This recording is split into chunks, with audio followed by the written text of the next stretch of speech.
I'm Thomas, a survivor of childhood eye cancer. This is Marlette, super producer Molly Mall. We're parents of a retinoblastoma survivor, and we're raising funds and awareness for World Eye Cancer Hope. I'm doing 100 push-ups per day. We're asking you to donate 1 penny per push-up. This is pennypushups.org.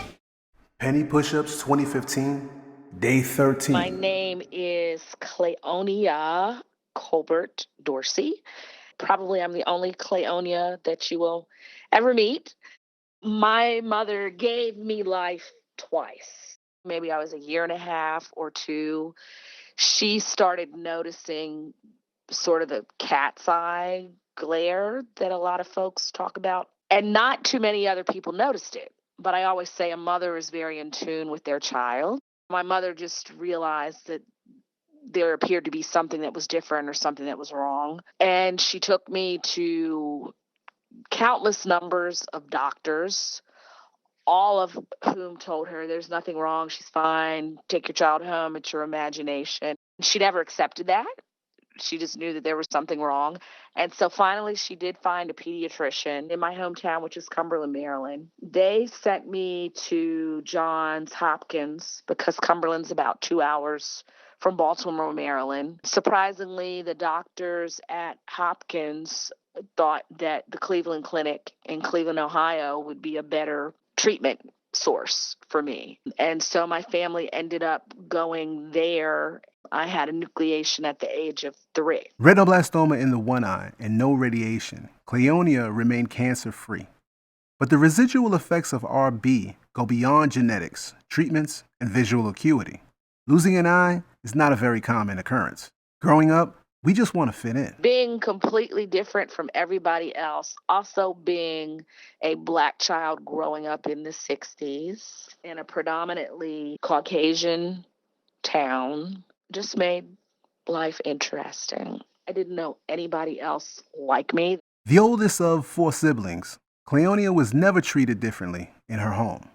I did have some cousins who didn't necessarily know the full background, and they would tease me. I got called Cyclops or One-Eyed Pirate, or just made fun of being called cross-eyed, things like that.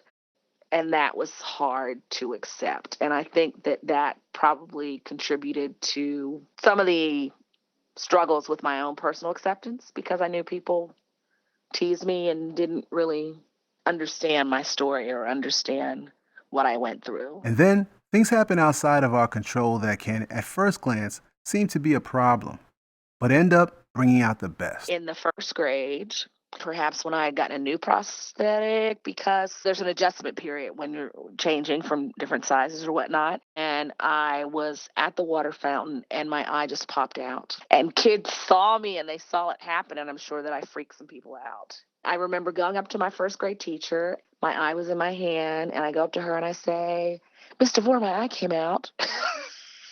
And she probably had no idea what I was talking about.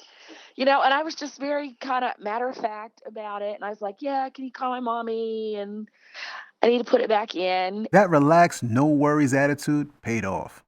The kids in Clayonia's class saw this, and while they recognized that she was different and not like them, but they accepted me for who I was.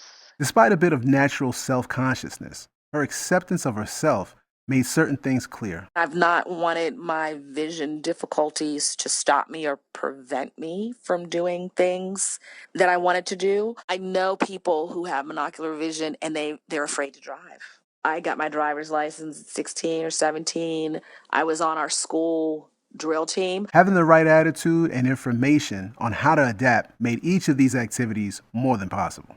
Unfortunately, not everyone is equipped with the right information. While working at a school, she was required to undergo a health screening. Clayonia recalls the physician's comments after reading her history with cancer. "You shouldn't have children." And I'd never heard that before.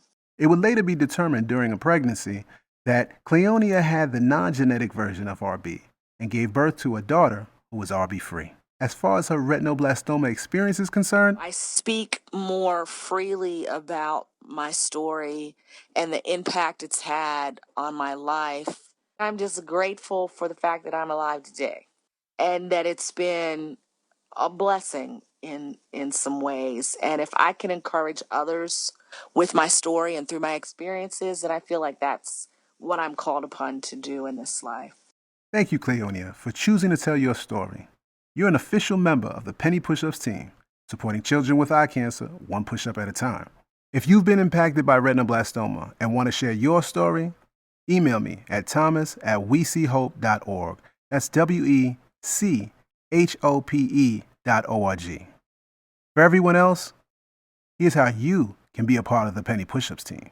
Donate at pennypushups.org. Share the videos to help spread awareness. Visit weseehope.org When September for more comes around, information. there's one place to be. pennypushups.org.